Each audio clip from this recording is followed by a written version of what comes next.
Hello. चलो शुरू करते हैं आपका इशू ऑफ शेयर्स की रिवीजन।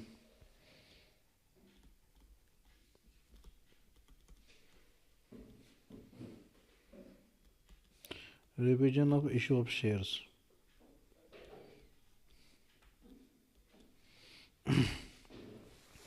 सबसे पहले हम कवर कर लेते हैं इसके अंदर कॉल इन एयर और कॉल इन एडवांस को। उसका जो बेसिक है वो कवर कर लेते हैं।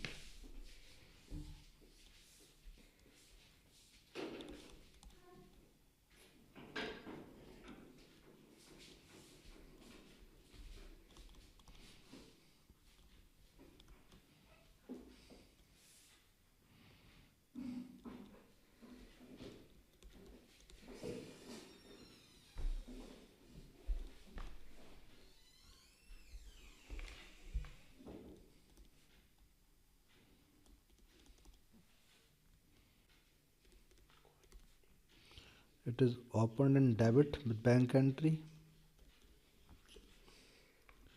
And closed in credit with bank entry when amount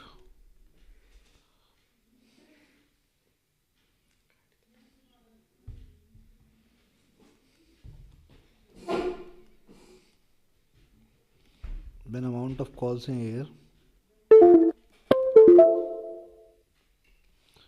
is received.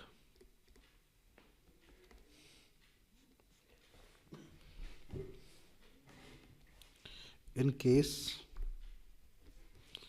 amount is not received and shares are forfeited, it is closed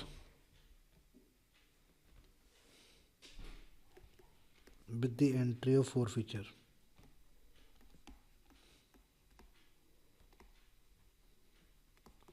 Forfeiture of shares.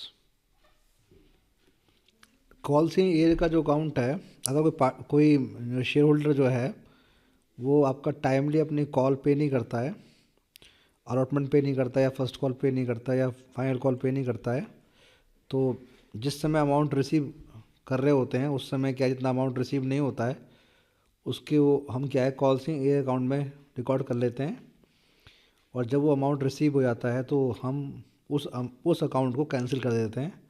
लेकिन ध्यान रखना है कि ड्यू की एंट्री से कोई मतलब नहीं है।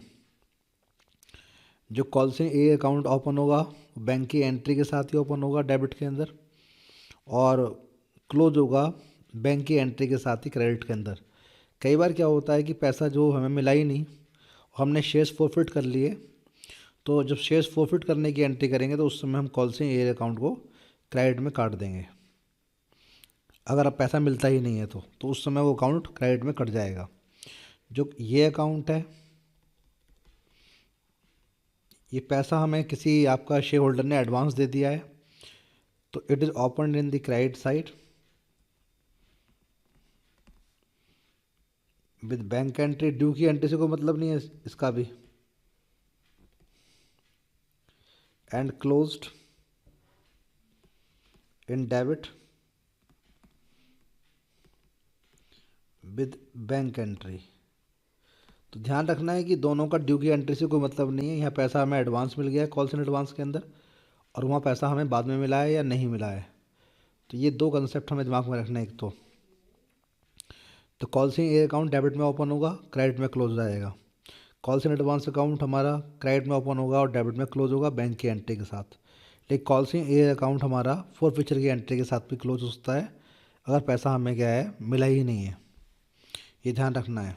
तो ये बेसिक कंसेप्ट दिमाग में रखना है। फिर हम एक क्वेश्चन देख लेंगे इसके ऊपर। पहले मैं आपको समझा दूँ कंसेप्ट के हिसाब से।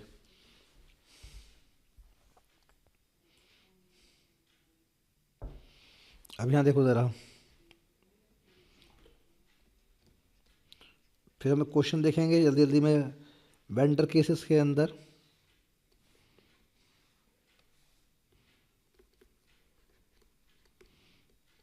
सिंपल केस है और परचेज ऑफ बिजनेस है। परचेज ऑफ बिजनेस है, इसके अंदर हम एक पर्टिकुलर एसेट्स खरीदेंगे, मशीन, बिल्डिंग या फर्नीचर। तो जब हम बिल्डिंग खरीदेंगे तो हम बिल्डिंग या जो भी हम एसेट्स खरीद रहे हैं उसको डेबिट करेंगे, और जो बेचने वाला है, वेंडर है, उसका नाम दिया होगा, उसको हम क्रेडिट करेंगे। तो ये वेंडर्स अकाउंट जो है हमारा क्रेडिट हो जाएगा। मान लो हमने 5 लाख रुपए की बिल्डिंग खरीदी है, तो उसके बाद सेटलमेंट कैसे होगा? उसको कैश से, ड्राफ्ट से, या यहाँ देखो ज़रा, इस वेंडर को एडजस्ट करना है। तो 5 लाख में से हम अगर 20% पे कर रहे हैं ड्राफ्ट के थ्रू, तो आप वेंडर्स अकाउंट डेबिट करके बैंक को क्रेडिट कर देंगे। 1 लाख रुपए आपने दिए हैं ड्राफ्ट से। सपोज करिए 5 लाख में से आपने 1 लाख रुपए के लिए बिल ऑफ एक्सचेंज एक्सेप्ट किया है, तो vendors account debit to bills payable account. ये आपको सब वो लिख कर देगा। मैं आपको एक बार रिवाइज करवा रहा हूँ ताकि आपको ध्यान आ जाए कंसेप्ट। अब बचे 3 लाख रुपए, 5 लाख में से 2 लाख खत्म हो गए, ध्यान रखना है। अब 3 लाख जो बचे हैं उसके बदले आप शेयर्स इशू कर सकते हैं, इक्विटी या प्रेफरेंस, या तो एट पार करेंगे या आप एट प्रीमियम करेंगे, क्योंकि जो शेयर्स हैं वो डिस्काउंट पर इशू नहीं हो सकते हैं, केवल एम्प्लॉय को डिस्काउंट पर इशू हो सकते हैं। इसमें मैंने तुम्हें थोड़ा एडवांस लेवल पढ़ाया नहीं है। अगर हम चाहें तो क्रेडिटर्स को भी हम क्या है अपने शेयर्स डिस्काउंट पर इशू कर सकते हैं, लेकिन वो भी तुम्हारे कोर्स में इतना एडवांस नहीं है। तो ये 3 लाख रुपए जो है, अब 3 लाख रुपए का हिसाब बाकी रह गया है, तो वेंडर्स अकाउंट में इंपोर्ट करोगे आप 3 लाख रुपीज़। ये 3 लाख रुपए, 5 लाख में से 1 लाख ये एडजस्ट होगा, 1 लाख। बहुत से बच्चे ये अमाउंट ही गलत भर देते हैं ना। अब यहाँ मान लेते हैं कि आप, पहले मान लेते हैं कि 10 वाला जो शेयर है आप 10 में ही लगा रहे हैं उसको। तो नंबर ऑफ इक्विटी शेयर्स निकालने कैसे होते हैं? जितना अमाउंट इस एंट्री में रिमेन कर रहा है उठाओ उसको, 3 lakh amount payable to vendor upon में इशू प्राइस, जो मैंने माना है कि वो फेस वैल्यू के इक्वल ही है, प्रीमियम नहीं है। तो कितने शेयर्स आ गए? 30,000। अगर फ्रैक्शन आ जाए तो घबराना मत, फ्रैक्शन छोड़ देना है, उसे कैसे कवर करना है आपको बता रखा है मैंने ये। तो ये अकाउंट हमेशा number of shares into face value से क्रेडिट होता है। अगर मान लो यहाँ पर फेस वैल्यू, सपोज कर लेता हूँ मैं, वैसे तो ऐसा होगा नहीं, लेकिन सपोज कर लेता हूँ 12 रुपये फेस वैल्यू होती है। अगर मान लेते हैं फेस वैल्यू कितनी होती, ये होती 12 रुपये, सपोज करो, ये उससे भी कट जाएगा। तो आप मान लो यहाँ पे फेस वैल्यू 16 रुपये होती एक शेयर की, तो यहाँ फ्रैक्शन आता, तो फ्रैक्शन का आप यूज़ नहीं करते, ठीक है। तो उस समय उस केस में क्या होता कि आप 3 लाख रुपए अपॉन में फेस वैल्यू मान रहा हूँ 16 रुपये, तो आप इसे काटते, तो जो भी अमाउंट आता, जो भी नंबर आता, उसको आप फ्रैक्शन छोड़ देते, उसका फ्रैक्शन का इस्तेमाल नहीं करना है आपने, फ्रैक्शन को कैश में कवर करना है आपने। तो यहाँ पर नंबर इनटू फेस वैल्यू करना है, और जो अमाउंट बच रहा है, डेबिट ज़्यादा होगा क्रेडिट से, तो बाकी अमाउंट को आप कैश में दिखा दोगे आप यहाँ पर, टू कैश अकाउंट करके फ्रैक्शन के लिए जितना बचा हुआ अमाउंट है। ये आपको मैंने डिवेंचर में भी कराया हुआ है, ठीक है। तो ये फ्रैक्शन का जो अमाउंट है वो आप कैश से कवर करोगे, ठीक है। तो इस तरह सेटलमेंट हो जाएगा हमारा। परचेज ऑफ बिजनेस के अंदर क्या होगा,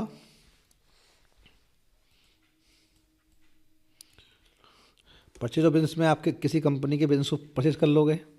मान लो आप एक्स कंपनी के अकाउंटेंट हो, और एक्स कंपनी जो है वो वाई कंपनी को टेक ओवर कर रही है, उसकी एसेट्स ले रही है और लाइबिलिटीज़ भी। तो जितनी एसेट्स हैं वो डेबिट करोगे आप। मान लो एसेट्स की वैल्यू 20,000 रुपये, और मैंने कहा था कि हाँ वो वैल्यू लेना जो टेकन ओवर वैल्यू हो। अगर मान लो बुक वैल्यू और मार्केट वैल्यू दोनों दे रखी है, और मार्केट वैल्यू का आगे लिखा हुआ टेकन ओवर वैल्यू, तो टेकन ओवर वैल्यू का इस्तेमाल करना है यहाँ पर, जिस वैल्यू पर आप टेक ओवर कर रहे हैं, ये टेकन ओवर वैल्यू है यहाँ पर, ध्यान रखना। ऐसी लाइबिलिटीज़ जो आउट, जैसे क्रेडिटर्स है, बिल्स पेबल है, बैंक लोन है, बैंक ओवरड्राफ्ट है, एडवांस इनकम है, तो ये टेकन ओवर वैल्यू पर जितने की आप लाइबिलिटी की वैल्यू कर रहे हैं, और बाकी अमाउंट जो आप देंगे वाई कंपनी को, वाई कंपनी वेंडर कंपनी है, ये परचेज कंसिडरेशन कि जितना एग्री हुआ है, ये परचेज कंसिडरेशन का अमाउंट ध्यान रखना है। ये मान लेते हैं 20 लाख रुपए की एसेट्स है, सपोज करो 8 लाख रुपए की लाइबिलिटीज़ हैं, और आपने 15 लाख रुपए देने हैं उनको परचेज कंसिडरेशन के। तो आप देख रहे हैं क्रेडिट साइड हायर आ रही है किससे, डेबिट से। तो बाकी अमाउंट के लिए आपको गुडविल खोलना पड़ेगा यहाँ पर। अगर मान लो परचेज कंसिडरेशन और लायबिलिटी का जो एडिशन है, अगर लायबिलिटी और परचेज कंसिडरेशन ज़्यादा आ जाए किससे, एसेट से, तो आपको अमाउंट भरना पड़ेगा गुडविल के नाम से। ये गुडविल जो है कितना आ गया, 3 लाख रुपीज़। और कभी उल्टा आ जाए कि एसेट्स की वैल्यू ज़्यादा हो जाए, उल्टा हो जाए, एसेट्स की वैल्यू ज़्यादा हो जाए किससे, लायबिलिटी और परचेज कंसिडरेशन के अमाउंट से, पीसी के अमाउंट से, तो आप निकालेंगे कैपिटल रिजर्व निकालेंगे। ठीक है। अब वाई कंपनी को आपने क्या करने हैं, वाई कंपनी का आपने हिसाब किताब करना है 15 लाख रुपए का। ऊपर का तरीका ये, आप चेक से पे कर सकते हैं, बिल्स पेबल एक्सेप्ट कर सकते हैं। तो मैं आपको एक केस कराता हूँ कि मैंने ऊपर ऊपर प्रीमियम वाला केस नहीं करवाया, वो मैं यहाँ कवर करूँगा। यहाँ देखो, वाई कंपनी को आपने 15 लाख का 20% पे करा चेक से, तो 3 लाख रुपए आपने पे कर दी चेक से। तो Y company debit to bank account 3 lakh रुपए आप पे कर चुके हो। मान लेते 20% के लिए आपने बिल ऑफ एक्सचेंज एक्सेप्ट कर लिया, तो Y company debit to bills payable account. अब 15 लाख में 6 लाख रुपए एडजस्ट हो गए आप देखो, तो 9 लाख रुपए आप इंपोर्ट करोगे, ध्यान रखना है। बहुत से लोग ये अमाउंट ही गलत इंपोर्ट करते हैं। Y company debit 9 lakh rupees. अब 10 वाला जो शेयर है, आप फेस वैल्यू है 10 रुपीज़, और इसको आप इशू कर रहे हैं, मान लेते हैं आप इशू कर रहे हैं इसको 12 रुपये कर रहे हैं मान लीजिए, तो यहाँ फ्रैक्शन आ जाएगा। तो फ्रैक्शन को एडजस्ट कैसे करोगे आप, इक्विटी शेयर कैपिटल अकाउंट और टू एसपीआर। तो यहाँ आपने 9 लाख रुपए देने हैं उनको, 6 लाख एडजस्ट करके, अपॉन में इशू प्राइस, इसमें कितना 12 रुपये है, इसमें 2 रुपये प्रीमियम भी है आपका, और प्रीमियम की कोई लिमिट नहीं होती है। तो देखना फ्रैक्शन आ रहा है यहाँ पे, फ्रैक्शन देखो नहीं आ रहा था यहाँ पर भी, चेक करो। ये 12 से 1 जार 84, तो ये हो जाएगा हमारा 75,000। तो ये हमारे यहाँ फ्रैक्शन नहीं आ रहा, अभी मैं फ्रैक्शन वाला केस करा दूंगा आपको। तो नंबर इंटू फेस वैल्यू और 75 इंटू 2, प्रीमियम का अमाउंट 2 रुपये है पर शेयर, तो ये होगा 1.5 लाख रुपए। तो इस तरह आप एंट्री करोगे। अगर फ्रैक्शन आएगा तो फ्रैक्शन वाला छोड़ देना हिस्सा, वो कैसे कवर करना है वो मैं आपको क्वेश्चन करा दूंगा लॉन्ग क्वेश्चन के अंदर। तो इस तरह से आपने एडजस्ट करना है वेंडर वाले केस को, दिमाग में रखना है आपने ये बात, ठीक है। और कैपिटल रिजर्व गुडविल कब निकालनी है ये आपको ध्यान लेना चाहिए, क्योंकि इसके ऊपर क्वेश्चन आएगा। और कई बार क्या होता है, ऊपर का थोड़ा सा क्वेश्चन को यहाँ देखो ज़रा, एक क्वेश्चन ऐसा आ जाता है, यहाँ देखो ज़रा, एक क्वेश्चन एग्जाम में ऐसा आ जाता है, x company purchase the building लिख के देता है, लेकिन उसका अमाउंट लिख कर नहीं देता, वो बस लिख दिया x company purchase the building, फिर लिखता है x company issued 1 lakh equity shares of ₹10 each at a premium of ₹2 per share. It paid ₹2 lakh by bank draft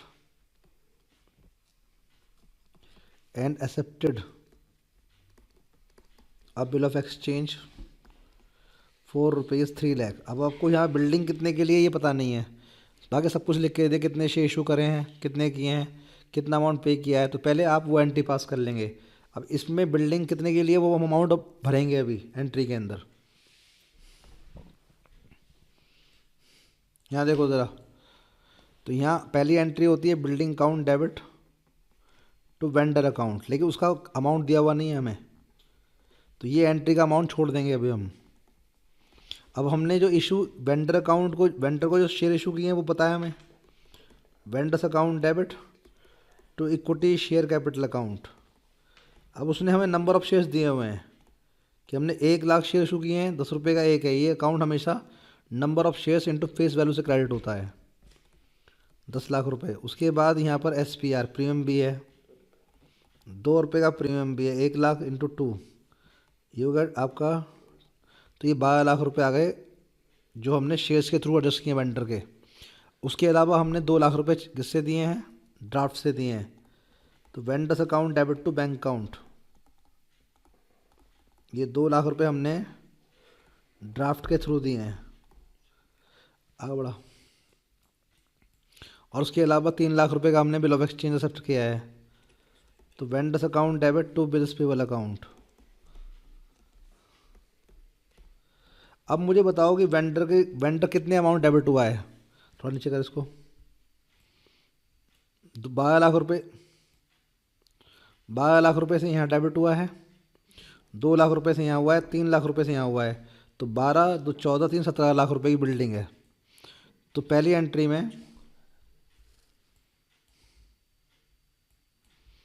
entry में आप 17 लाख भर दोगे यहाँ पर। मतलब बिल्डिंग जो है आपने 17 लाख के लिए है। ये सवाल पूछ सकता है वो आपसे, find out the cost of building, यहाँ लिख सकता है वो क्वेश्चन के अंदर। एंट्री भी करवा लेगा आपसे और बिल्डिंग कॉस्ट भी पूछ लेगा। 17 लाख की है कि 12 लाख ये डेबिट हो रहे वेंडर को, ₹2 लाख ड्राफ्ट के थ्रू और ₹3 लाख बिल ऑफ एक्सचेंज के थ्रू। तो पहली एंट्री का अमाउंट बन जाएगा 17 लाख। ध्यान रखना है, ये सवाल आपके लिए इम्पोर्टेंट है काफ़ी। चलिए आगे बढ़ते हैं। अब ज़रा हम एक सवाल ले लेते हैं कॉल्सिन एयर का, कॉल्सिन एडवांस का। यहाँ देखो ज़रा आप, यहाँ देखो, एक्स कंपनी इशूड, या इसको बड़ा क्वेश्चन को थोड़ा सा क्वेश्चन को बड़ा ले लेंगे ताकि पूरा कंसेप्ट समझ में आ जाए। एक्स कंपनी जो is registered with capital of ₹10 lakh divided into 1 lakh equity shares of ₹10 each. Company invites public to subscribe for 75,000 equity shares. Money is payable as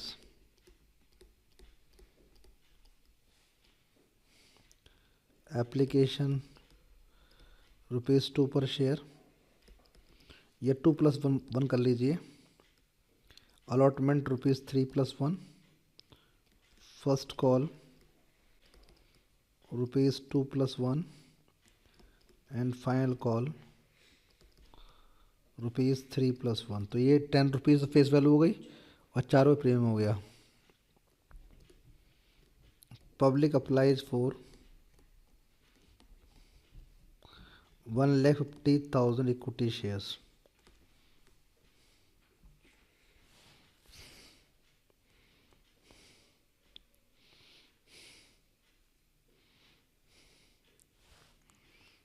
Pro rata allotment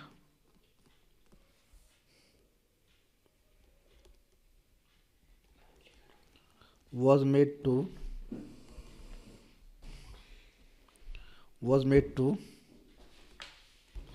1 lakh equity shares, and rest of the shares applications, ऐसे लिख लीजिए इसको, rest of the applications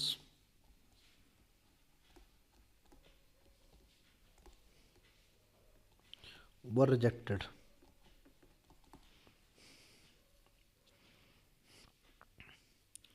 Mr. X, a shareholder, अभी मैंने इसलिए question आपको बताया, समझाया भी था, तो उसी को मैं एक बार दोबारा करवा रहा हूँ ताकि आप गलती ना करें। Mister x, a share holder,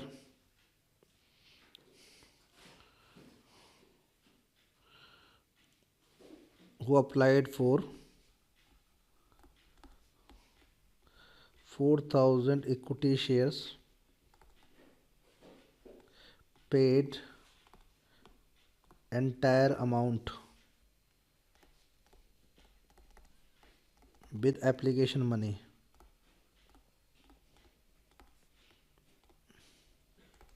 with application money.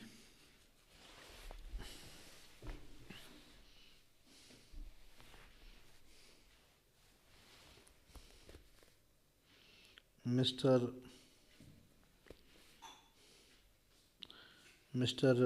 M, who was allotted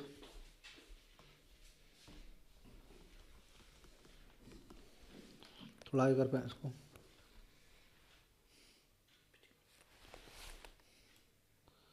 who was allotted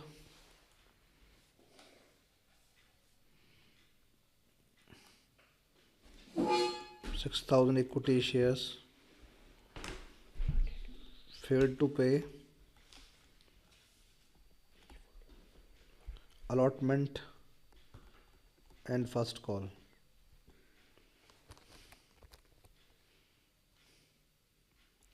But he paid the same with final call. Pass journal entries. यहाँ देखिए, तो यहाँ पर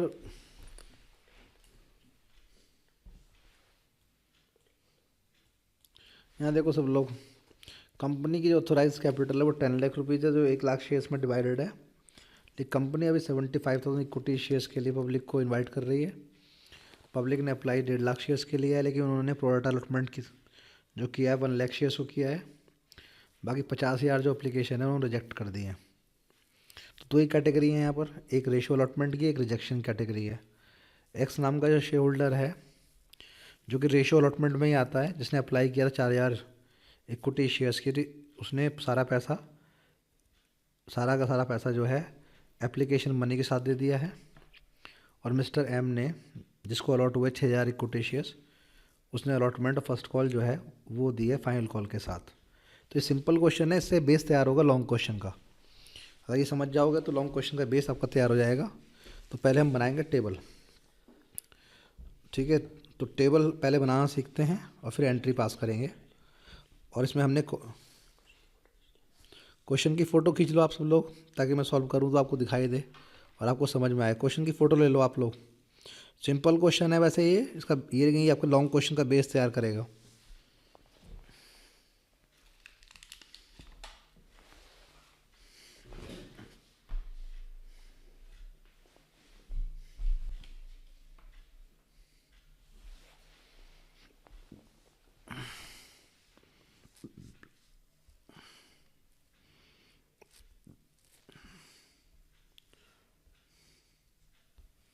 चलो थोड़ा ऊपर इसको हल्का सा।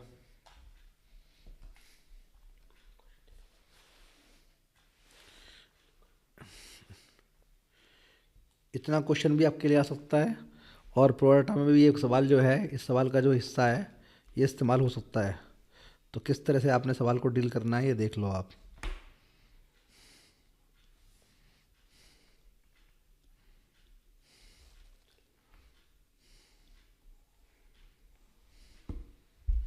यहाँ देखो, category applied allotted application money received. एक बात ध्यान रखना, अगर प्रीमियम का अमाउंट साथ में एप्लीकेशन की होता है तो उसका अलग से कॉलम बनाना पड़ेगा आपको, और अगर साथ में किसी और के है तो आपको अलग से कॉलम बनाने की जरूरत नहीं है। अब कैसे ये अमाउंट आप एडजस्ट करेंगे, ये एडजस्टमेंट ऑफ द अमाउंट का कॉलम है। ये शेयर कैपिटल एप्लीकेशन वाला, रेस्ट ऑफ द एप्लीकेशंस वो रिजेक्टेड लिखा हुआ है। तो ये आपका SPR एप्लीकेशन वाला, ये अलॉटमेंट, ये फर्स्ट कॉल का अमाउंट। उसके बाद मैं शॉर्ट लिख रहा हूँ ध्यान ना, ये फाइनल कॉल, और फिर ये रिफंड। तो ये अमाउंट हमने यहाँ देखो कैटेगरी पहले ए, हमें अलॉट करने हैं केवल 75,000 शेयर्स। चाहे हमारे पास 1 लाख हैं, लेकिन अभी हमें अलॉट कितने करने हैं 75। लोगों ने अप्लाई किया 1.5 लाख के लिए। पहली कैटेगरी में 50,000 शेयर्स के जिन लोगों ने अप्लाई किया था उनको तो हमने अलॉटमेंट नहीं दिया। तो 50,000 शेयर्स पर उन्होंने 3 रुपये के रेट से 1.5 लाख रुपये भेजे थे हमें। 3 रुपये रेट था एप्लीकेशन का, 2 रुपये वैसे कैपिटल वाला और 1 रुपये प्रीमियम का। तो 1.5 लाख रुपये हमारे पास आ गए थे, लेकिन वो हमें क्या करने, रिफ़ंड ही करने हैं, क्योंकि उनको हमने अलॉटमेंट नहीं दिया। उसके बाकी हमने क्या है, प्रोडक्ट लगा दिया उसके ऊपर। तो 1 लाख वालों को हमने कितने दिए, 75,000 शेयर्स। अब ध्यान ये रखना है कि यहाँ एक शेयर होल्डर ऐसा भी है जिसे सारा पैसा अलॉटमेंट एप्लीकेशन के साथ दे दिया है, अलॉटमेंट का, फर्स्ट कॉल का, फाइनल कॉल का। तो यहाँ हमें ध्यान रखना है कि ये 1 लाख के अंदर एक शेयर होल्डर ऐसा है जिसने अप्लाई किया था 4,000 शेयर्स के लिए। तो यहाँ देखो ज़रा, तो ये मैं तोड़ रहा हूँ उसको 96 + 4, ठीक है। अब इसने अप्लाई किया था 4,000 शेयर्स के लिए, इसको अलॉट कितने हुए होंगे, रेशो बन रही है अप्लाइड और अलॉटेड की रेशो बन रही है ये 4:3। तो इसे नंबर ऑफ शेयर्स जो अलॉट हुए होंगे,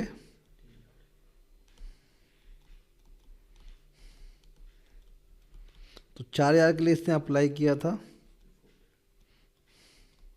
लेकिन इसको अलॉट हुए हैं 3,000 शेयर्स। तो यहाँ 75 को तोड़ लीजिए आप, ये हो जाएगा 72 और ये 3,000। ये आपने अलग कर लिया, क्योंकि ये जो आपका शेयर होल्डर है इसने सारा पैसा एप्लीकेशन के साथ दे दिया है इसलिए इसको अलग करा हमने। अब 1 लाख शेयर्स के लिए जिन्होंने अप्लाई किया था, उन्होंने 3 रुपये के रेट से हमें 3 लाख रुपए भेजे थे। 3 लाख रुपए अगर उसको ब्रेक करें तो 96,000 × 3 कितना होता है, पहले चार का कर लो, 4,000 × 3 कितना होता है, 12,000 रुपये। और फिर 3 लाख में से 12 लेस कर लो तो 2 लाख, ठीक है जी। तो ये हमने अलग कर लिया अमाउंट, जानबूझ के किए हैं, क्योंकि इसमें एक ऐसा शेयर होल्डर भी है जिसने सारा पैसा एप्लीकेशन के साथ दे दिया है। अब एडजस्ट कितना करेगा, 72,000 के ऊपर 72,000 शेयर्स जो हमने अलॉट किए हैं 96 वालों को, वो तो है ही हैं। तो उस पर कितना पैसा बन गया, 72,000 गुणा में 2,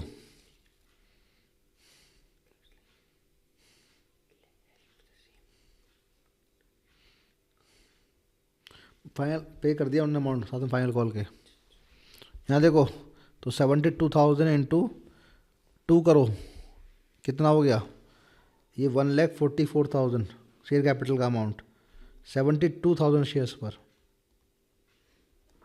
अब इन पर एडजस्ट करो, ये जो 3,000 शेयर्स हैं इन पर एडजस्ट करो, तो 3,000 × 2 6,000 रुपये,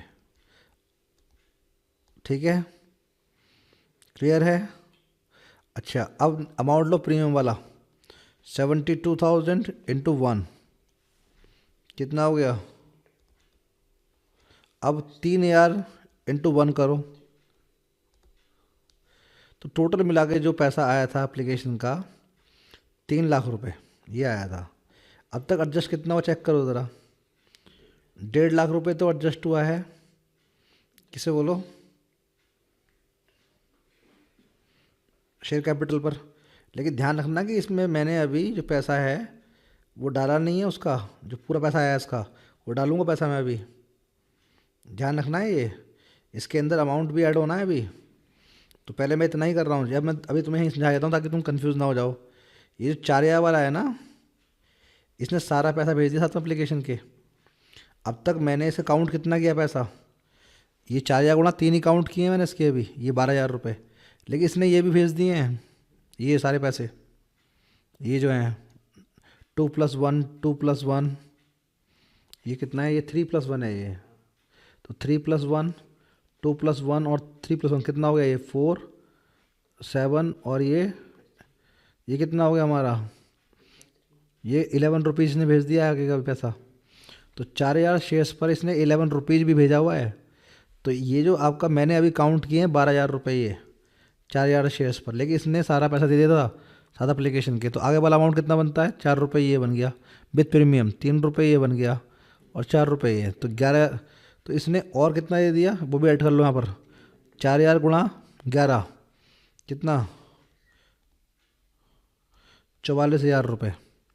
ध्यान रखना है 12 तो मैंने इसके लिए हैं एप्लीकेशन वाले और 44 लिए हैं मैंने इसके जो आगे वाले अमाउंट हैं। अगर टोटल देखो कितना बनेगा, ये 3 रुपये ये बन जाएंगे। तो 3 4 7 3 10 14, ठीक है, 14 गुणा 4 56,000 रुपये बन रहे हैं इसके, 44 + 12 जो साथ में आए एप्लीकेशन के। अब इसका पैसा कितना एडजस्ट कर रहा है वो देख रहे हैं हम यहाँ पर। इसको अलॉट हमने कितने किए, 3,000 शेयर्स। 2 रुपये इसके यहाँ चले गए कैपिटल पर, एप्लीकेशन वाला जो अमाउंट है, ठीक है। 2 रुपये इसका, 1 रुपया गया प्रीमियम पर, ठीक है जी। अब इसने पैसा आगे का भी दे दिया है, तो 3,000 गुणा में कितना, ये 4 रुपये, ठीक है, कितने हो गए, 12,000 रुपये इसके यहाँ के भी आ गए। 3,000 गुणा 3, 9,000 रुपये इसके यहाँ के भी आ गए। और 3,000 गुणा 4, 12,000 रुपये इसके यहाँ भी आ गए। तो कुल मिलाकर के इसके आए हैं 56,000 रुपये आए थे एप्लीकेशन के साथ जोड़ करके पूरा पैसा। अब इसका अमाउंट कितना एडजस्ट हुआ अब तक, 6 3 9 और 12 21, 21 और 9 30 और 12 42,000 रुपये। तो 56,000 में से 42,000 रुपये इसके एडजस्ट हो गए। तो इसका एक्सेस कितना है, इसका एक्सेस है 14,000, ठीक है। क्योंकि आप जानते हैं ना इसको 3,000 शेयर्स हमने अलॉट किए हैं, तो 3,000 शेयर्स पर 14 रुपीज़ के रेट से टोटल कितना बनता है, 3 रुपये ये बनते हैं, 4 रुपये ये बनते हैं, 3 रुपये ये, 4 रुपये ये, टोटल कितना बनता है ये 14 रुपीज़। तो 3,000 शेयर्स हमने इसको अलॉट किए हैं, तो टोटल 42,000 रुपये इसका एडजस्ट होगा 56 में से। तो इसका एक्सेस कितना आ जाएगा, 14,000 रुपये, जो आपको रिफंड करना पड़ेगा, जो आपको रिफंड करना पड़ेगा। ध्यान समझना इस पॉइंट को। तो हमने इस वाले शेयर होल्डर का पूरा हिसाब किताब ख़त्म कर दिया है। अब आ जाते हैं अपने इस इन शेयर होल्डर पर। तो ये जो आपका जो ये थे हमारे 96 वाले और 72 वाले, इनका एंटायर अमाउंट नहीं आया है। तो 96 वालों ने 3 रुपये के रेट से हमें भेजा कितना है, ये भेजा है उन्होंने 2,88,000 रुपये। इनका एडजस्ट कितना कर रहा है, 72,000 शेयर्स इनको हमने क्या करें अलॉट किए हैं। तो इनका 2 रुपये तो यहाँ एडजस्ट कर गया, 1,44, 1 रुपया प्रीमियम पर एडजस्ट कर गया। तो 2,88,000 में से 1,44 + 72 कितना एडजस्ट हो गया,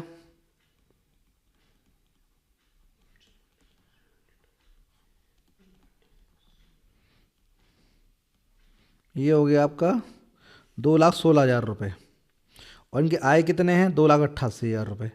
तो 2,88,000 में से आप 2,16,000 रुपये लेस कर लो। 2,88,000 में से अगर आप 2,16,000 लेस करोगे तो ये अमाउंट कितना आएगा, ये आएगा 72,000। ये इनका अमाउंट आया एक्सेस, जिसको आप आगे एडजस्ट करोगे इनके शेयर्स पर। और कितने अलॉट हुए हैं इनको, 72,000 शेयर्स एडजस्ट इनको अलॉट हुए हैं। तो अमाउंट कितना बनता है इनका अलॉटमेंट का, तो 72,000 इंटू रेट कितना अलॉटमेंट का, 4 रुपये। तो 72 इंटू 4 करोगे तो बहुत अमाउंट बन जाएगा, वो बन जाएगा 72 4 जा, ये हो गया हमारा, ये हो जाएगा अमाउंट हमारा 2,88,000 रुपये, ठीक है। अब 2,88,000 में जो एक्सेस कितना आएंगे, 72,000 रुपये। 72,000 रुपये आप अभी एडजस्ट कर लोगे और बाकी पैसा बाद में मंगवा लोगे। तो यहाँ इशू आ गया कॉल्स-इन एरियर्स का। किसका इशू आ गया, किसका इशू आएगा, कॉल्स-इन एरियर्स का। क्योंकि आप देख रहे हो ना यहाँ पर इस कैटेगरी में एक इंसान और है, ठीक है, मिस्टर एम जो है, जिसने क्या है आपका अलॉटमेंट नहीं दिया है और फर्स्ट कॉल नहीं दी है, लेकिन वो बाद में दे रहा है फाइनल कॉल के साथ। तो यहाँ तो वो इसी कैटेगरी का है, 96 और 72 वाली कैटेगरी का इंसान है, क्योंकि जब उसने कॉल सी एयर की है तो मतलब वो उस कैटेगरी में तो आएगा नहीं जिसने सारा पैसा दे दिया। तो ये अमाउंट जो है हमने किस तरह निकाले, ये आपको ध्यान रखना है ये। तो यहाँ पहले 1 लाख को मैंने तोड़ लिया 96 में और 4000 में। 4000 वाले का एंटायर अमाउंट आ गया टोटल 14 रुपये। तो वो मैंने यहाँ लिखा 56,000 रुपये। ये यहाँ बढ़ा देना अमाउंट जो है ये 44,000 रुपये। तो ये जो अमाउंट है ये बढ़ाना है आपने अभी। कितना कर देना है इसको, ये आएगा 3,44,000 रुपये अमाउंट। 44,000 मैंने यहाँ पे ऐड नहीं कर रखे हैं, ध्यान ना। तो टोटल अमाउंट जो हमारा है ये हमारा हो जाएगा टोटल अमाउंट 3,00,000। ये 12,000 रुपये लिखा हुआ है, ये 12,000 रुपये अमाउंट है। तो ध्यान रखना है ये। तो उसके बाद हमने कैसे एडजस्ट किया, पहले हमने 4 वाले को एडजस्ट कर लिया। 4,000 वाले को हमने अलॉट किया 3,000 शेयर्स। तो पैसा इसका आया 56,000 रुपये। लेकिन इसको हमने 3,000 शेयर अलॉट किए हैं। 3,000 गुणा 6,000 रुपये कैपिटल के, एक प्रीमियम का। उसके बाद 4 रुपये हमारे अलॉटमेंट के 12,000 रुपये 3,000 शेयर्स पर। फिर 9,000 फर्स्ट कॉल के और 4 रुपये हमारे फाइनल कॉल के। तो कुल मिलाकर के टोटल अमाउंट जो उसका एडजस्ट कर रहा है वो हो रहा है 42,000। तो 14,000 फालतू आ गए, वो हम रिफ़ंड कर देंगे। उसके बाद हम पहुंच गए 96 वाले पर, 72 वाले पर। वो आसान है हमारा, उसमें एंटायर अमाउंट आया नहीं है। तो उन्होंने पैसा दिया हमें 2,88,000 रुपये। 72,000 शेयर्स पर 2 रुपये के रेट से 144। एक प्रीमियम आ गया हमारा, 1 रुपया प्रीमियम आ गया। तो कुल मिलाकर के हमारा अमाउंट बना 2,16,000 रुपये। फालतू आया उनका कितना, 72। 72 को हम अलॉटमेंट पे एडजस्ट कर लेंगे कितने शेयर्स पर, जो हमारे 72,000 शेयर्स हैं। तो 72,000 इंटू 4 करेंगे तो काफ़ी अमाउंट बन रहा था हमारा 288। उसमें 72 एडजस्ट कर लेते हैं और बाकी बाद में मंगवा लेंगे। जिसने डिफ़ॉल्ट किया वहाँ देख लेंगे, वो लगा के प्रोराटा और बना के एडजस्टमेंट कितना बनता है कॉल से नहीं है। तो ये इस तरह से अगर ऐसा सवाल आता है तो आपने ऐसे करना है, ठीक है। अब हम एंट्री पास करेंगे इसकी। तो यहाँ अमाउंट हमारा कितना आएगा, ये 3,44,000 रुपये है। इस 3,00,000 के अंदर मैंने 44,000 रुपये ऐड नहीं कर रखे, ध्यान रखना। मैंने 1,00,000 गुणा 3 ही किया था ये, ठीक है, ध्यान रखना। लेकिन 4,000 वालों के, इन शेयर्स होल्डर के 4,000 जिन्होंने शेयर्स के लिए अप्लाई किया है उनके ये 11 रुपये भी आ गए थे। तो 44,000 रुपये हमें यहाँ पे और ऐड करने हैं, जो मैंने यहाँ लिखे हुए हैं, ये ध्यान रखना है ये, ठीक है। तो कुल मिलाकर के कितना अमाउंट आएगा अभी हम चेक करते हैं और पूरा वर्किंग तैयार करके कॉल सी एडवांस अकाउंट खोलेंगे, ठीक है। 1-2 एंट्री पहले मैं पास करता हूँ, फिर वर्किंग नोट बनाऊंगा। आपको पहले यहाँ समझा दूँ, ऊपर कर थोड़ा सा,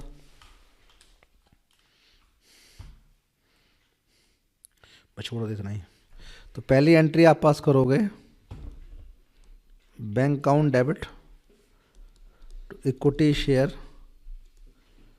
एप्लीकेशन अकाउंट। कितना अमाउंट लोगे आप, 1.5 लाख तो ये आया है और 3,44,000 ये आया है। तो 1.5 लाख प्लस 3,44,000 कितना हो गया ये हो गया हमारा 4,94,000। 4,94,000 अमाउंट लिखोगे आप ये। अब इस अमाउंट को एडजस्ट कैसे करेंगे आप, यहाँ देखिए, equity share application account to equity share capital account to SPR। अपने शेयर्स पे करना है जितने पे शेयर्स हैं। तो ये 4,09,000 पहले इतना करो, फिर मैं आपको यहाँ पे क्वेश्चन में लिखेगा बोर्ड में कि आप कॉल से AS अकाउंट खोलिए। तो आपको ध्यान से करना है क्वेश्चन को। 75,000 शेयर्स हमारे पास हैं देने के लिए। कैपिटल का रेट कितना था, 2 रुपये एप्लीकेशन वाला, तो ये 1.5 लाख रुपये हो गया। 1 रुपया प्रीमियम था।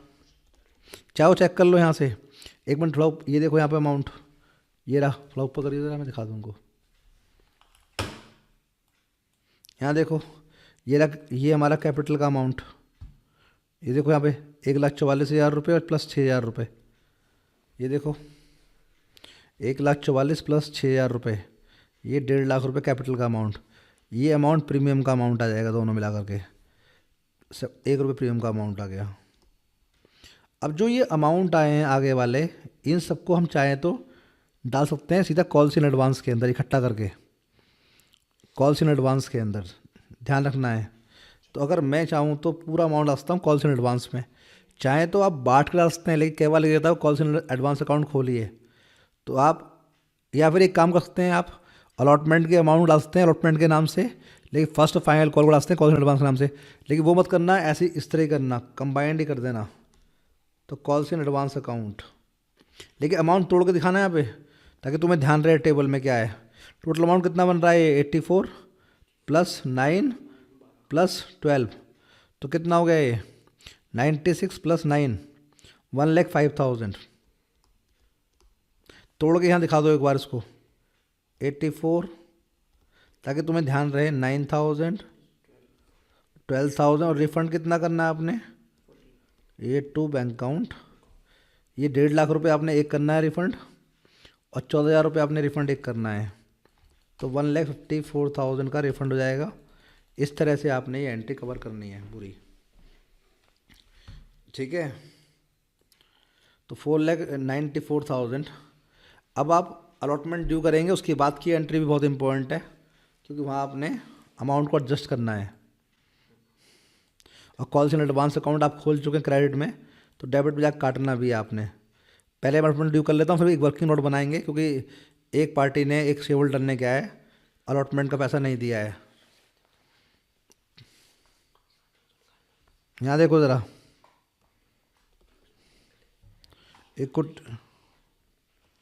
Equity share allotment account debit to equity share capital account to SPR।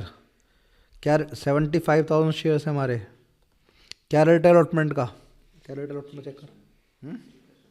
तो ये 3+1 का रेट है, तो ये हो गया हमारा 3 लाख रुपए,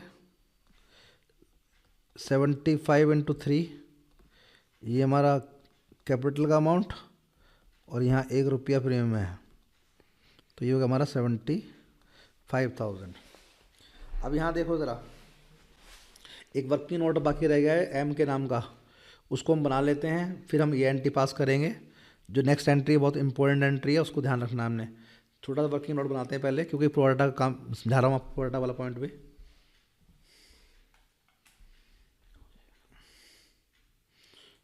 यहाँ देखो सब लोग, कितने शेयर्स उसके कितने शेयर्स की बनते हैं, यहाँ देखो, यहाँ रेशो क्या आती है उसकी, ratio of applied and allotted वो थी 4:3। उसे कौन शेयर्स गिवन है फिर, उसके अलॉटेड शेयर्स गिवन दूसरे वाले के, तो number of shares applied by him निकालना है आपने, अप्लाइड बाय हिम। तो ये 6,000 शेयर्स उसको अलॉट हुए थे, अपॉन में अलॉटेड 3 इंटू में अप्लाइड। जो भी गिवन है उसके अपॉन में वही रखना है। जैसे अलॉटेड गिवन है तो आपने ये रखा है अलॉटेड वाला रेशो जो पार्ट है, ये ध्यान रखना है आपने। तो अप्लाई किया उसने 8,000 शेयर्स के लिए। अब उसने पैसा कितना दिया हमको, एप्लीकेशन मनी, ये प्रोडाटा वाला वर्किंग नोट है, लॉन्ग क्वेश्चन की तैयारी करवा रहा हूँ आपको मैं इसी क्वेश्चन में। एप्लीकेशन मनी रिसीव्ड, तो ये ऑन 8,000 इक्विटी शेयर्स, तो कितना अमाउंट हो गया ये 8,000। क्या रेट एप्लीकेशन का, ये 2+1, तो ये हो गया 3, तो ये हो गया 24,000 रुपये इन्होंने हमें भेजे थे। लेकिन इनका पैसा एडजस्ट कितना करा होगा, एप्लीकेशन मनी की जो एडजस्ट हुई होगी वो हुई होगी 6,000 शेयर्स पर, 6,000 इक्विटी शेयर्स पर जितने इनको अलॉट हुए हैं। तो थोड़ा गैप दियो जरा इसको इधर ला करके, यहाँ देखो, तो ये एडजस्ट हुई है आपका 6,000 गुणा 3, लेकिन उसको आपने बांटना भी है। इसमें से 2 रुपये तो कैपिटल के हैं, क्योंकि आपको ध्यान रखना है कि जब प्रीमियम रिसीव आता है तो फोर फीचर का टाइम उसका इस्तेमाल नहीं करते हैं, इसलिए अमाउंट को बांटना ज़रूरी होता है। तो ये हो गया 6,000 रुपये, तो 24,000 में से आप एडजस्ट करोगे 18,000, ये अमाउंट यहाँ आएगा 18,000। तो एक्सेस कितना रिसीव हुआ, एक्सेस मनी रिसीव्ड, ये रही 6,000 रुपये। अब देखना ये है कि इस शेयर होल्डर से अलॉटमेंट लेना कितना है, अलॉटमेंट का अमाउंट कितना लेना है। तो allotment money due on 6,000 equity shares,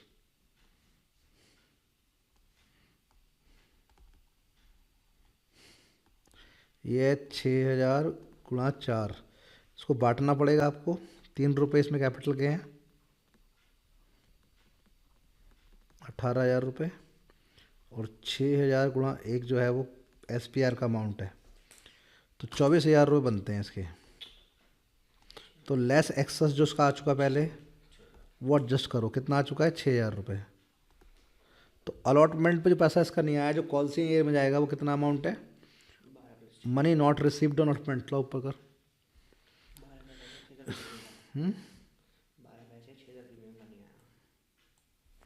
ठीक है, यहाँ देखो, तो money not received on allotment जो है वह है 18,000 रुपये। और ध्यान रखना है कि पहले जो पैसा आता है उसको एडजस्ट करते हैं कैपिटल पर, उसके बाद करते हैं प्रीमियम पर। तो 6,000 रुपये जो हमारे पास ये आए हैं एक्सेस वाले, इसको हम 18 में से काटेंगे पहले कैपिटल वाले अमाउंट से, तो 12 नहीं आए हैं कैपिटल वाले, 6 नहीं आए हैं प्रीमियम वाले। और जितना प्रीमियम नहीं आता उसे 4 पिक्चर का टाइम हमें एडजस्ट करना पड़ता है, डेबिट और क्रेडिट दोनों में। तो कितना पैसा नहीं आया, 18,000 रुपये अलॉटमेंट के नहीं आए हैं, जिसके लिए हमें खोलना पड़ेगा कॉल्स इन AES अकाउंट। ठीक है, तो अब वो एंट्री पास कर लेते हैं अमाउंट रिसीव करने की।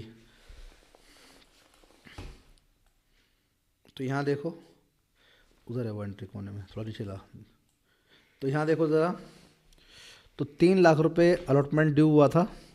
अलॉटमेंट का पहले अमाउंट कितना आ चुका है, 84,000 अलॉटमेंट का अमाउंट आ चुका है। ये रहा, याद है आपको, 84,000 अलॉटमेंट का अमाउंट था, अगर आप कॉलम याद हो तो 3 लाख में से 84,000 आ चुका, तो कितना बचा, 2,16,000 रुपये।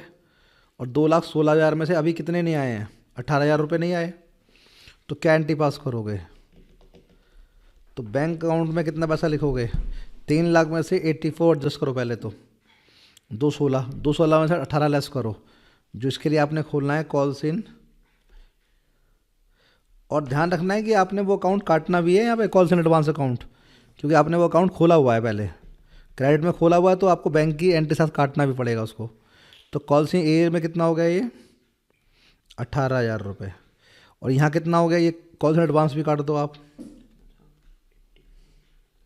ये अमाउंट है हमारा अलॉटमेंट वाला 84,000। ठीक है जी, तो कितना अमाउंट हमारा हो गया ये। यहाँ पे हमें टेम्पे अकाउंट पूरा क्लोज करना ही है, टेम्पे अकाउंट पूरा काटना होता है, मैंने कितनी बार आपको समझाया है ये बात। तो ये हमारा 3 लाख रुपए। तो बाकी अमाउंट आप बताओ कितना आएगा, 3 लाख में से 84 आपने लेस किया था, 216 में 18 आपने लेस किया, तो 1,98,000। तो ये बैंक अकाउंट में आ जाएगा। तो कॉल्स इन एडवांस अकाउंट जब आपने खोला है तो आपसे काट रहे हैं, अभी आगे भी कटेगा, वो भी फर्स्ट कॉल पर और आपका फाइनल कॉल पर भी कटेगा, क्योंकि जो आपका एक शेयर होल्डर था उसने सारा पैसा दे दिया था, उसका पैसा एडवांस हमें आगे भी एडजस्ट करना है, तो दिमाग में रखना है ये बात भी हमें। तो ये हो गया 1,98,000, calls in AES account 18,000, calls in advance account 84,000, ये काट दिया यहाँ से हमने ये वाला हिस्सा। और to equity share allotment account, ये temporary account. First call due कर लेते हैं, चलिए फर्स्ट कॉल ड्यू करते हैं।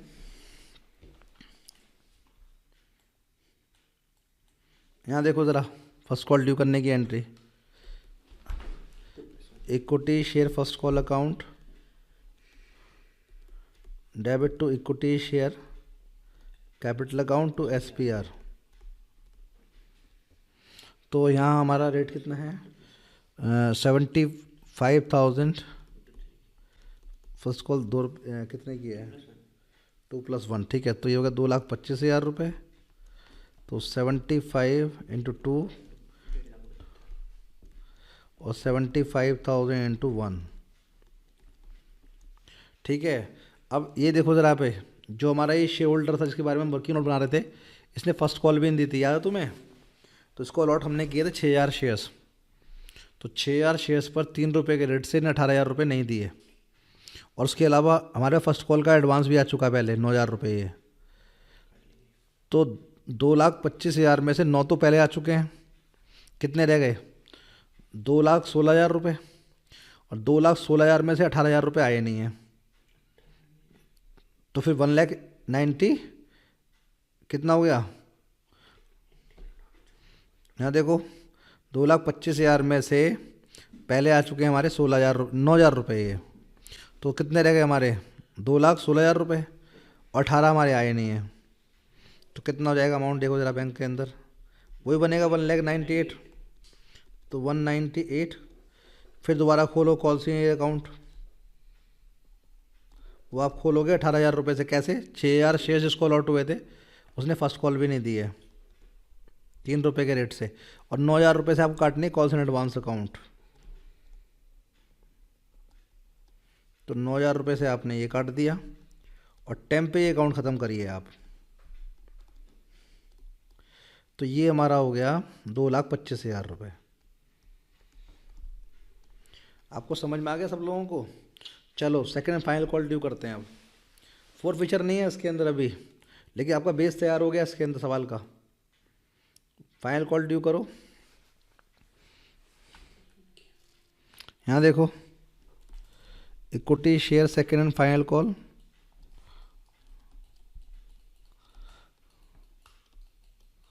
Debit to equity share capital account to SPR। तो ये हमारा है 3,00,000 रुपये, 75,000 इंटू 4, इसमें 3 रुपये कैपिटल के हैं, 2,25 और 75,000 इंटू 1। अब इसमें से नोट करो, पहले आ चुके हैं उसके फर्स्ट सेकंड फाइनल कॉल कितने आ चुके हैं पहले, ऊपर दिखा एंट्री में ज़रा कितने आ चुके हैं, एडवांस आ चुका उसका पहले कुछ। ये देखो यहाँ पर 12,000 रुपये एडवांस आ चुके हैं। तो ये हमने ड्यू करी है 3,00,000 रुपये से फाइनल कॉल। 3,00,000 में से 12 तो आ चुके हैं पहले हमारे पास में, तो कितने हो गए? 2,88,000 रुपये। और जो पुराने हमारे जो कॉल्सिंग ईयर का अमाउंट है 18,000 और 36,000 रुपये, वो भी अब आ रहे हैं, वो फाइनल कॉल के साथ देगा, तुम्हें याद है ना? तो अब आपने पहले तो आपने काटना है कॉल्स इन एडवांस अकाउंट, जो आपने पहले क्रेडिट में ओपन किया था उसे काटेंगे आप। कितना अमाउंट था? उसके अलावा जो कॉल्स इन AS अकाउंट आपने खोल रखे थे डेबिट के अंदर, आप उन्हें भी काटेंगे अब, क्योंकि 18,000 रुपये जो 2 बार नहीं आए थे वो अब रिसीव हो रहे हैं आपको। टेम्पे अकाउंट आपने काटना ही होता है। Equity share second and final call account कितना है? ये 3,00,000 रुपये।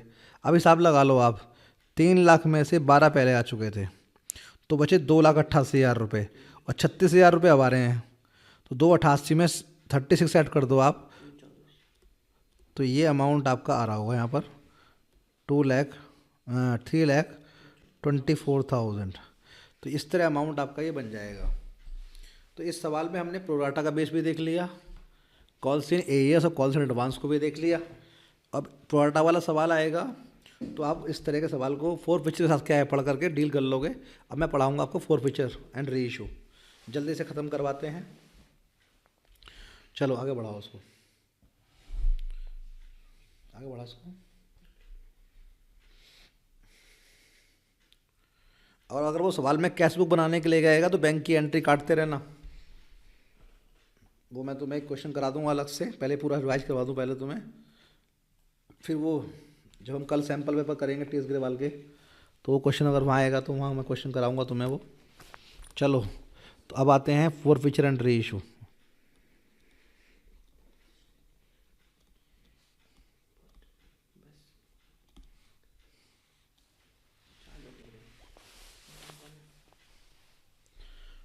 Four feature and re issue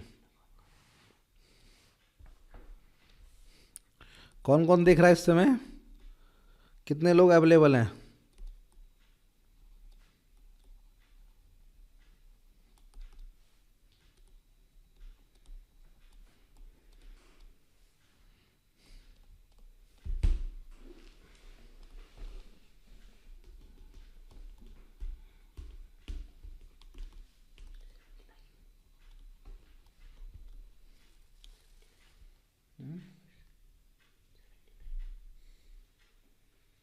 चलो यहाँ देखो, यहाँ देखो forfeiture of shares originally issued at पार।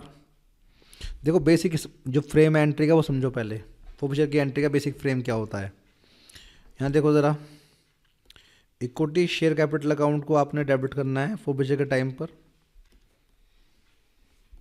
जितने शेयर्स फोरफिट कर रहे हो आप, नंबर ऑफ शेयर्स जो फोरफिट कर रहे हो, इनटू कॉल्ड अप मनी, जितना पैसा आपने उनसे मांगा है, कॉल्ड अप मनी। ठीक है, तो पहले आप वो शेयर्स फोरफिट कर रहे हो जिनको आपने एट पार इशू किया था, तो number of shares into called up money. अगर आपने 10 में से 8 ही मांगा हुआ है तो 8 ही डेबिट करोगे आप। फिर इन कितना अमाउंट आपको मिल चुका है, इक्विटी शेयर्स फोरफिट अकाउंट में क्रेडिट करोगे उसे आप। अमाउंट ऑलरेडी रिसीव्ड, जितना पैसा पहले आपको मिल चुका है इनके ऊपर, और जितना पैसा आपको नहीं मिला है वो आपने कॉल से इन एएस अकाउंट रखा हुआ, तो वो अकाउंट यहाँ काट दोगे ला करके। ये अमाउंट नॉट रिसीव्ड। तो ये सवाल बेसिक फ्रेम ये है एंट्री का, जितने शेयर्स फोरफिट कर रहे हो इनटू में कॉल्ड अप मनी, कितना पैसा मांगा है। जो कॉल्ड अप मनी नहीं है, जो कॉल्ड नहीं है अभी तक, वो यहाँ नहीं आएगा। फिर जो शेयर्स फोरफिट कर रहे हो वो कितना अमाउंट दे चुके हैं आपको, और कितना अमाउंट उन्होंने नहीं दिया है जिसके कारण उनके शेयर्स फोरफिट हो रहे हैं। ठीक है, ये बेसिक फ्रेम है, ध्यान रखना है आपको एंट्री का। अच्छा, प्रीमियम वाले केस में दो केस बनते हैं। ए प्रीमियम नॉट रिसीव्ड, अगर प्रीमियम रिसीव नहीं हुआ है आपको, जो शेयर्स फोरफिट कर रहे हो उन्होंने प्रीमियम आपको नहीं दिया है, तो प्रीमियम को आपको डेबिट क्रेडिट दोनों में काटना पड़ेगा। तो मैं आपको एंट्री का जो बेसिक फ्रेम समझाता हूँ। अगर जितना प्रीमियम नहीं आता उतना आपने डेबिट में भी काटना होता है और क्रेडिट में भी काटना होता है, ध्यान रखना है। जितना प्रीमियम नहीं आता है, सारा नहीं, जितना नहीं आए। यहाँ देखो ज़रा, फिर दोबारा बेसिक फ्रेम वही रहेगा। Equity share capital account debit, number of shares जो फोरफिट कर रहे हो आप, into called up money. Called up money ये फेस वैल्यू का हिस्सा होती है, इसका प्रीमियम से कोई लेना देना नहीं होता, ध्यान रखना। फिर वही सेम जितना पैसा ये दे चुके हैं, और ध्यान रखना जितना पैसा ये दे चुके हैं अगर उसमें प्रीमियम भी इंक्लूड है, तो अगर प्रीमियम रिसीव हो चुका होता है तो फोरफिचर की एंट्री में ना डेबिट में आएगा ना क्रेडिट में आएगा, अगर प्रीमियम रिसीव हो चुका होगा। तो इसका मतलब ये जो अमाउंट हम क्रेडिट कर रहे हैं ये रिसीव्ड अमाउंट है। अगर ये रिसीव्ड अमाउंट है तो बिना प्रीमियम वाला है, क्योंकि प्रीमियम एक बार रिसीव हो गया तो फोरफिचर की एंट्री में उसका इस्तेमाल बिल्कुल नहीं करते हैं। अब जो पैसा नहीं आया है, और जो पैसा अगर नहीं आया है जो कॉल्सिन एरियस है, अगर उसमें प्रीमियम भी नहीं आया है तो उसको यहाँ भी काटना पड़ेगा डेबिट में भी, जितना प्रीमियम नहीं आया है। जितना प्रीमियम नहीं आया है, ध्यान ना, टू द एक्सटेंट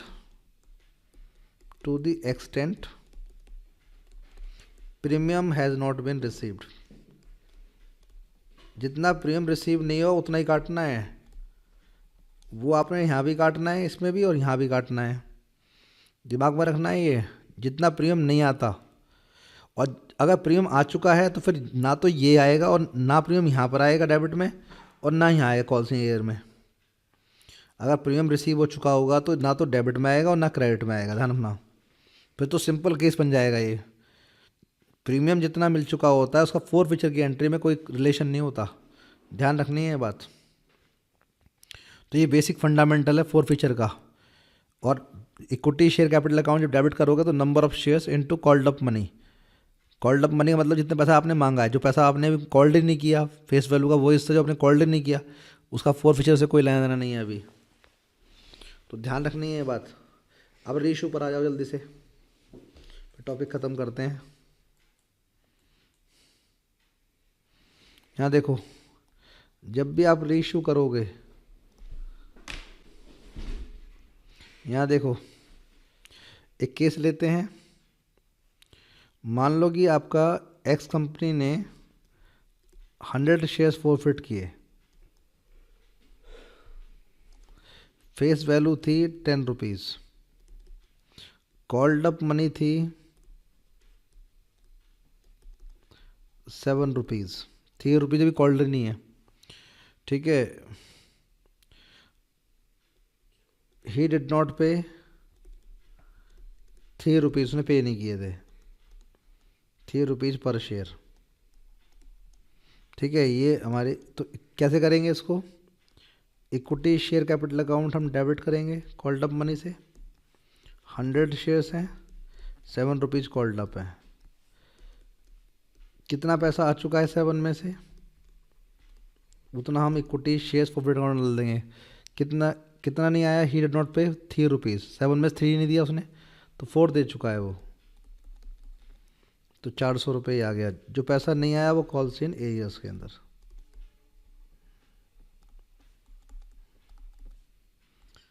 3 रुपये उसने नहीं दिए। तो ये हमारी फंडामेंटल फोर्फेचर की एंट्री हो गई। अगर प्रीमियम नहीं आएगा तो यहाँ भी आएगा और यहाँ भी होगा, जितना प्रीमियम नहीं आएगा प्रीमियम वाले केस के अंदर ध्यान रखना है। और आ चुका हो तो ना डेबिट में आएगा ना क्रेडिट में आएगा। अब आप इनमें से सारे शेयर्स, इनमें से आप 80 शेयर्स रीशू कर रहे हैं, सपोज करिए 80 शेयर्स, ठीक है, एट ₹6 पर शेयर, एज ₹7 पर शेयर कॉल्ड अप। इसका मतलब क्या है, आप 6 रुपये ले रहे हैं और मान कितना रहे हैं, 7 रुपये पर शेयर कॉल्ड अप या पर शेयर क्रेडिटेड, बात एक ही होती है। पर शेयर कॉल्ड अप या पर शेयर क्रेडिटेड का मतलब एक ही होता है। तो 6 लेकर के आप 7 मान रहे हैं तो आपको लॉस हो रहा है 1 रुपये का। 80 शेयर कर रहे हैं आप रेशो, तो बैंक अकाउंट डेबिट 80 × 6 480, आपको लॉस कितना हो रहा है, 80 × 1। और जितना अमाउंट आप क्रेडिट करते हैं,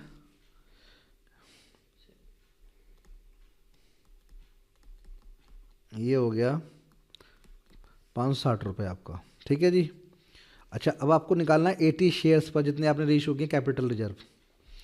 100 शेयर्स आपने फोरफिट किए थे तो उन पर आपको फ़ायदा कितना हुआ था, 400 रुपये। तो आपको 400 रुपये को कन्वर्ट करना पड़ेगा 80 शेयर्स पर, क्योंकि आपने सारे तो रीइशू किए नहीं है। तो 100 शेयर्स पर फ़ायदा कितना हो, 400, तो 80 पर कितना हुआ आपको, 320 रुपये फ़ायदा आपको हुआ है। तो 320 में से आपको नुकसान कितना हुआ है, 80 रुपये। तो बाकी को आपको ट्रांसफ़र करना होगा कैपिटल रिजर्व में। मतलब जितने शेयर्स अभी रीइशू नहीं हुए हैं उनका बैलेंस अभी इक्विटी शेयर्स प्रॉफिट अकाउंट में रहेगा। कैसे रहेगा मैं समझाता हूँ आपको अभी। तो ये हो गया हमारा 320 माइनस ये 200, 260 240 240, तो 240 रुपये हमारा क्या है कैपिटल रिजर्व में ट्रांसफ़र हो जाएंगे। अब यहाँ पर देखो एक छोटा सा क्वेश्चन आता है ब्लैंक वाला, इसी कंसेप्ट के ऊपर। तो कैसे, थोड़ा ऊपर कर इसको, कौन कौन देख रहा है इस समय, चलो यहाँ देखो ज़रा।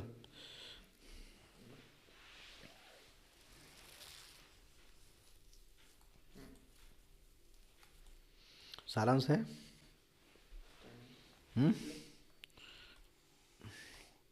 यहाँ देखो ज़रा, ये हमारा इक्विटी शेयर्स फॉरफिट अकाउंट है। तो आप जानते हैं ये अकाउंट हमारा क्रेडिट कब होता है, एंट्री बनती है equity share capital account debit to equity shares forfeit account, ठीक है। जैसे अभी हमने यहाँ शेयर्स फॉरफिट किए थे, याद है आपको, देखो यहाँ पे ज़रा ऊपर एंट्री दिखा जरा इनको। आपको एक चीज़ समझाता हूँ मैं, छोटा सा क्वेश्चन आता है। ये देखो यहाँ पर ये 400 शेयर्स पर, तो यहाँ पे ये अकाउंट क्रेडिट हो रहा है किसके नाम से, इक्विटी शेयर कैपिटल अकाउंट के नाम से। कैसे हो रहा है, 400 रुपये से, लेकिन यहाँ तुम्हें ब्रैकेट में लिख के दे रहा है वो 100 × 4 ऐसे लिख कर दे रहा है आपको एग्जाम के अंदर, ठीक है जी। फिर उसके बाद देखो यहाँ पे ज़रा सब लोग, अब बहुत ध्यान समझना है आपने कि जो इक्विटी शेयर कैपिटल अकाउंट है, ठीक है। अब यहाँ देखो ज़रा, इक्विटी शेयर्स फॉरफिट अकाउंट देखो दोबारा रीइशू के टाइम पे डेबिट हो रहा है। कैसे हो रहा है, नुकसान कितना आपको हुआ, बोलो, 80 × 1 किसके नाम से हो रहा है, इक्विटी शेयर कैपिटल अकाउंट के नाम से। तो यहाँ पर ये डेबिट में आ जाएगा इक्विटी शेयर कैपिटल अकाउंट 80। अब मैं अगर आपसे कहूँ कि यहाँ हमने जो आपका शेयर्स रीइशू किए हैं वो कितने किए हैं, 80 किए हैं, तो ये नुकसान हमें दे रखा है 80 × 1, ठीक है। आपको समझ में आया। तो यहाँ अगर मैं पूछूं आपसे, यहाँ पे आपका एक एंट्री बनेगी टू कैपिटल रिजर्व, और यहाँ बैलेंस, ठीक है। तो अगर मैं आपसे पूछूं बताओ कैपिटल जब कितना आएगा, तो आप निकाल दोगे। मान लो यहाँ क्वेश्चन मार्क लगा रखा है उसने, यहाँ क्वेश्चन मार्क लगा रखा है सवाल में, तो आप कर सकते हो, भर सकते हो क्वेश्चन मार्क को। देखो आपने 100 शेयर्स फॉरफिट किए थे, कितना फ़ायदा आपको हुआ, 400। लेकिन आपने रीशू कितने करे हैं, 80, और उन पे आपको नुकसान कितना हुआ, 1 रुपये का। तो सी आर कितना जाएगा आपका, 400 आपको फ़ायदा हुआ 100 शेयर्स पर, तो 320 आपका फ़ायदा हुआ, उसमें से आपको नुकसान कितना हुआ है, 80 रुपये। तो यहाँ कितना आ जाएगा, 240 कैपिटल जब जो है, और बाकी बैलेंस आप यहाँ भर दोगे। तो बाकी बैलेंस वो उन शेयर्स का है जो अभी रीइशू नहीं हुए, तो कितना हो गया वो, ये 80। तो ये सवाल आपको 2-3 नंबर का कह सकता है वो भरने के लिए। यहाँ से आपको हिंट मिल जाएगी कितने शेयर्स आपने रीइशू किए हैं, ये 80 × 1 लिख करके। तो पहले क्या करना, 100 शेयर्स में फ़ायदा 400 हुआ है, 80 पे निकाल लेना, जो 80 फ़ायदा आएगा उसमें से ये 80 लेस करना, तो आ जाएगा सी आर। उसके बाद बैलेंस शो कर देना। तो आपका इक्विटी शेयर्स फॉरफिट अकाउंट का सवाल जो है इस तरह कंप्लीट हो जाएगा। वो सेकंड बुक में होगा, अभी नोट्स टू अकाउंट जो है, ठीक है, वो सेकंड बुक का हिस्सा है। तो अभी ये रीइशू का हमने देखा। अब एक सवाल आता है मैक्सिमम डिस्काउंट पर रीइशू किए हैं। ऑरिजिनली शेयर्स डिस्काउंट पर इशू नहीं होते हैं, लेकिन रीइशू के टाइम पर जितना हमें फ़ायदा हुआ है उतना मैक्सिमम डिस्काउंट दे सकते हैं। चलो ऊपर करो इसको।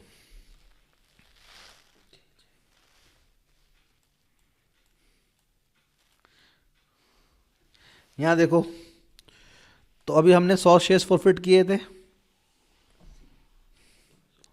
तो उसकी एंट्री हमने पास की थी इस तरह से, equity share capital account debit, 7 रुपये ही कॉल्ड अप थे बस।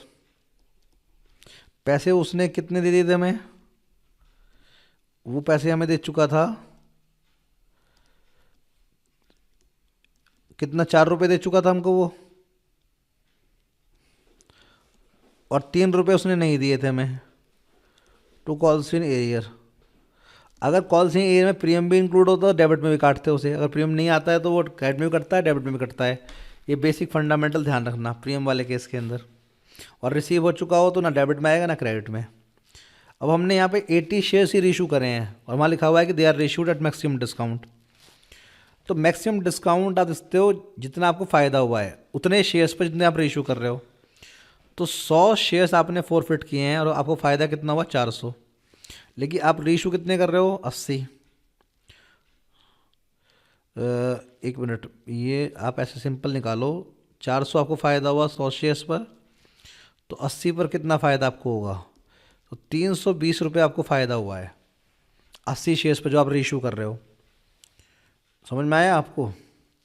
वैसे आपके 80 शेयर्स 7 रुपये के रेट से बिकते 560 रुपये के, क्यों 7 रुपये कॉल डब है अभी तो। लेकिन आप मैक्सिमम डिस्काउंट कितना दे पाओगे, तो 560 में 320 तो आप डिस्काउंट दे दोगे। तो आप रिसीव कितना करोगे, यहाँ पर बैंक अकाउंट डेबिट करोगे 560 माइनस 320, तो कितना हो गया ये 240। इक्विटी शेयर्स फॉरफिट अकाउंट जो आप डेबिट करोगे वो आप करो कितना, जो 320 रुपये मैक्सिमम डिस्काउंट है आपका 80 शेयर्स पर, to equity share capital account, ये 80 शेयर्स पर बन जाएगा 560 रुपये। अब आप देखो 80 शेयर्स पर आपका फ़ायदा कितना हुआ, 320, और नुकसान भी कितना हुआ, 320। तो मैक्सिमम डिस्काउंट वाले केस में कैपिटल रिजर्व नहीं आएगा। कई बार क्या होता है कि आप शेयर्स को फॉरफिट कर लेते हो, उसके बाद उन्हें प्रीमियम पर रीइशू कर देते हो। किस पर, मान लो हमने ये शेयर्स फॉरफिट कर लिए, ये वाली एंट्री ध्यान रखो। उसके बाद लाइन लिखी हुई है यहाँ पर, 80 शेयर्स आर रीइशूड एट ₹9 पर शेयर एज ₹7 पर शेयर क्रेडिटेड। तो वो कह रहा है कि 9 रुपये आपने लिए और क्रेडिट कितने करे आपने, 7। ये 7 रुपीज़ कॉल्ड, क्रेडिट लिखता है वो कॉल्ड लिखता है। तो इस केस में आपको नुकसान नहीं हो रहा, फ़ायदा ही हो रहा है। तो कैसे एंट्री पास करेंगे आप, बैंक अकाउंट डेबिट 80 इंटू 9 720 तो equity share capital account 80 into 7 और 2 SPR जो आपको 2 फालतू मिल रहे हैं। अब देखिए आपको 100 शेयर्स पर आपको फ़ायदा 400 हुआ था, 80 पर कितना फ़ायदा आपको हुआ 320, लेकिन नुकसान कुछ भी नहीं हुआ आपको। तो कैपिटल ईयर में आप 320 रुपये ट्रांसफ़र कर देंगे। Equity shares profit account debit to capital reserve 320 रुपये, क्योंकि यहाँ आपको प्रीमियम मिला है। तो इस तरीके से आपने बस ध्यान रखना है जब प्रीमियम नहीं आएगा तो फोरफीचर की एंट्री में उसे क्रेडिट में भी काटना है, डेबिट में भी काटना है। प्रीमियम रिसीव हो चुका हो तो फोरफीचर की एंट्री में बिल्कुल नहीं आएगा वो, ना डेबिट में ना क्रेडिट में। बाकी रीइशू की एंट्री वैसे चलनी है जिसे आप करते हो, ध्यान ही रखना है इसके अंदर। और जब वो कह दे कैश बुक बनानी है तो बैंक की एंट्री को काटते जाना है, बाकी एंट्री पास करते जाओ। बस बैंक वाला जो अमाउंट, जो बैंक की एंट्री का अमाउंट है वो डेबिट में से काट दो और क्रेडिट में से काट दो, और बैंक की एंट्री को पोस्ट करते जाओ कैश बुक के अंदर। वो मैं एक क्वेश्चन अलग से कराऊंगा तुम्हें। अब एक चीज़ समझो, एक्सपेंस की एंट्री।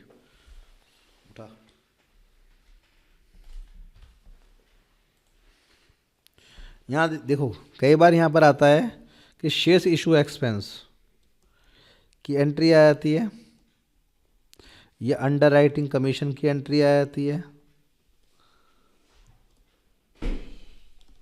या प्रमोटर्स फीस की एंट्री कह दे, या इनकॉर्पोरेशन कॉस्ट की एंट्री कह दे। सबका मतलब एक ही लेना है आपने। तो अगर मान लो आप चेक से अमाउंट पे कर रहे हैं, कैश पे कर रहे हैं, तो सिंपल लिखना आपने प्रीलिमिनरी एक्सपेंसेस अकाउंट डेबिट, या underwriting commission account debit, या इनकॉर्पोरेशन कॉस्ट अकाउंट डेबिट, या promoters fees account debit to cash oblique bank. ठीक है, जितना भी अमाउंट, मान लो 20,000 रुपये आपको देने हैं उनको, तो उसकी एंट्री पास कर दी। अब मान लो कि वो कहता है 20,000 फीस का अमाउंट है प्रमोटर्स की, और वो आप पे कर रहे हैं शेयर्स इशू करके। तो आप ऐसे करोगे, प्रीलिमिनरी एक्सपेंस अकाउंट डेबिट, कितना अमाउंट देना है आपने 20,000 रुपये। अगर आप इशू कर रहे हैं एट पार तो क्या करेंगे, नंबर ऑफ शेयर्स निकाल लेंगे, 20,000 अपॉन इशू प्राइस। तो आप 10 वाला शेयर 10 का ही लगा रहे हैं, तो to equity share capital account. तो ये अकाउंट क्रेडिट होता है number of share into face value.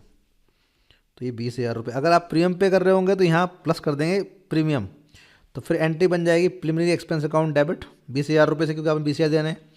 लेकिन यहाँ शेयर्स का नंबर कम हो जाएगा। जो कैसे, अगर आप 10 वाला जो शेयर है 20 रुपये का लगा रहे हैं, उनको प्रीमियम पे लगा रहे हैं, तो यहाँ इशू प्राइस 20 रुपये हो जाएगा। तो ये नंबर ऑफ शेयर आ जाएंगे कितने हमारे 1,000। तो ये एंट्री कैसे बनेगी फिर, तो ये नंबर ऑफ शेयर आ जाएंगे 1,000 इंटू फेस वैल्यू, यहाँ आ जाएगा 10,000। फिर यहाँ आएगा to SPR, number of share और इनटू में SPR का अमाउंट, वो 10 रुपीज़ ही है। तो वेंडर वाले केस की तरह कवर हो जाएगा प्रमोटर का एक्सपेंस, या अंडर राइटिंग कमीशन, या प्रीलिमिनरी एक्सपेंस, या शेयर्स इशू एक्सपेंस। तो घबराना मत इसके अंदर कोई भी। ठीक है, तो इस तरह की एंट्री पास कर सकते हो आप, ध्यान रखनी है आपने ये। ठीक है, तो इस तरह से। और जहाँ अंडर सब्सक्रिप्शन वाला मामला हो कि आपने इनवाइट किया 1,00,000 शेयर्स के लिए, लोगों ने अप्लाई किया 90,000 शेयर्स के लिए, तो सारी एंट्री आपने 90,000 शेयर्स से करनी है, एप्लीकेशन से लेकर के फाइनल कॉल तक की। क्योंकि जब लोगों ने अप्लाई कम के लिए किया है तो आप 1,00,000 से कोई एंट्री पास नहीं करोगे। अगर लोग कम के लिए अप्लाई करते हैं तो आप जो कम नंबर ऑफ शेयर्स हैं उनसे ही एंट्री पास करोगे। ध्यान रखना है कौन से केस में, अंडर सब्सक्रिप्शन वाले केस में, दिमाग में रखनी है आपने ये बात। तो ये हमारा जो बेसिक फंडामेंटल्स थे ये मैंने आपको रिवाइज करवाए। अब इसमें जब हम सैम्पल पर क्वेश्चन करेंगे तो वहाँ से हम क्वेश्चन उठाएंगे प्रोडाटा का, और उसके अलावा बहुत सारे जो क्वेश्चंस हैं वो उठाएंगे ग्रेवाल से, और फिर वहाँ से देखेंगे। तो ये चैप्टर तो हमारा रिवाइज हो गया ओवरऑल।